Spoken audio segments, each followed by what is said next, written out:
স্বপ্নের দেশ আমেরিকায় পর্যটন কিংবা স্বল্পমেয়াদী ব্যবসায়িক সফর হয়তো আগের মতোই সম্ভব থাকবে, তবে স্থায়ীভাবে বসবাস বা নতুন করে অভিবাসনের পথ কার্যত বন্ধ হয়ে যাচ্ছে। মার্কিন প্রেসিডেন্ট ডোনাল্ড ট্রাম্পের নতুন অভিবাসন নীতির ফলে বাংলাদেশ সহ বিশ্বের অন্তত ৭৫টি দেশের নাগরিকদের জন্য ইমিগ্রেন্ট ভিসা অনির্দিষ্টকালের জন্য স্থগিত করা হচ্ছে। আগামী ২১ জানুয়ারি থেকে এই সিদ্ধান্ত কার্যকর হওয়ার কথা রয়েছে। এই ঘোষণার পরপরই অনিশ্চয়তায় পড়েছেন লাখ লাখ বাংলাদেশি, বিশেষ করে যারা পরিবারের সদস্যদের যুক্তরাষ্ট্রে নেওয়ার প্রক্রিয়ায় ছিলেন বা দীর্ঘদিন ধরে অপেক্ষমান তালিকায় রয়েছেন। অভিবাসন বিশেষজ্ঞরা বলছেন, এটি শুধু ব্যক্তিগত স্বপ্নভঙ্গ নয়, বাংলাদেশের অর্থনীতির জন্য একটি বড় সতর্ক সংকেত। মার্কিন ইমিগ্রেশন ব্যবস্থায় সাধারণত দু ধরনের ভিসা রয়েছে, ইমিগ্রেন্ট ও non immigrant visa.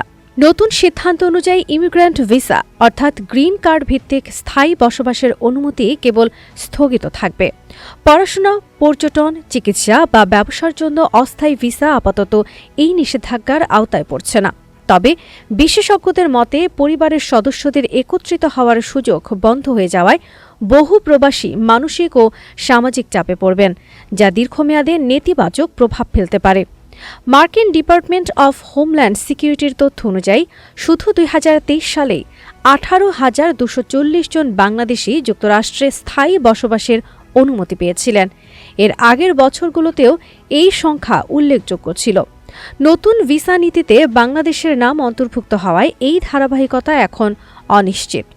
New York Times ও সিবিএস নিউজ এর বিশ্লেষণ অনুযায়ী ট্রাম্প প্রশাসনের এই সিদ্ধান্ত মূলত অভিবাসন নিয়ন্ত্রণ ও অভ্যন্তরীণ রাজনৈতিক চাপ মোকাবেলার অংশ। তবে এর প্রভাব পড়বে সরাসরি উন্নয়নশীল দেশগুলোর ওপর।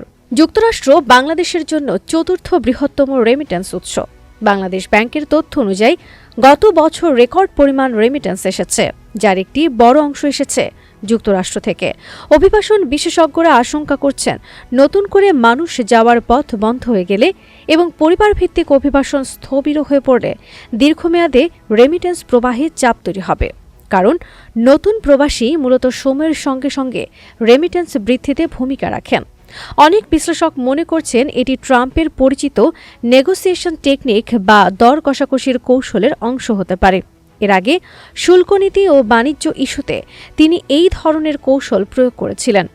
যুক্তরাষ্ট্রের অভ্যন্তরীণ রাজনীতিতে অভিবাসন ইস্যুতে তার কঠোর অবস্থানের বড় জনসমর্থন রয়েছে। তবে আন্তর্জাতিক সংবাদ মাধ্যমগুলোর মতে আদালতের হস্তক্ষেপ বা কূটনৈতিক চাপের মুখে এই সিদ্ধান্তে পরিবর্তন আসতে পারে। বিশেষজ্ঞরা মনে করছেন, এই পরিস্থিতিতে বাংলাদেশের জন্য জোরালো কূটনৈতিক উদ্যোগ নেওয়া অত্যন্ত জরুরি। একই সঙ্গে যুক্তরাষ্ট্রে অবস্থানরত প্রবাসীদের আইনগত দিক থেকে আরও সচেতন থাকার পরামর্শ দেওয়া হচ্ছে। বাংলাদেশ যদি আলোচনার মাধ্যমে কোনো বিশেষ ছাড় বা ব্যতিক্রম আদায় করতে পারে, তবে এই সংকট কিছুটা হলেও কাটতে পারে। ট্রাম্পের এই ভিসা চাল শেষ পর্যন্ত কোন দিকে মোড় নেয় এবং বাংলাদেশের কূটনীতি কতটা সফল হয় সেদিকেই এখন তাকিয়ে সবাই। তবে আপাতত ২১ জানুয়ারি পরবর্তী পরিস্থিতি নিয়ে অভিবাসন প্রত্যাশী হাজারো মানুষের উদ্বেগ কাটছে না।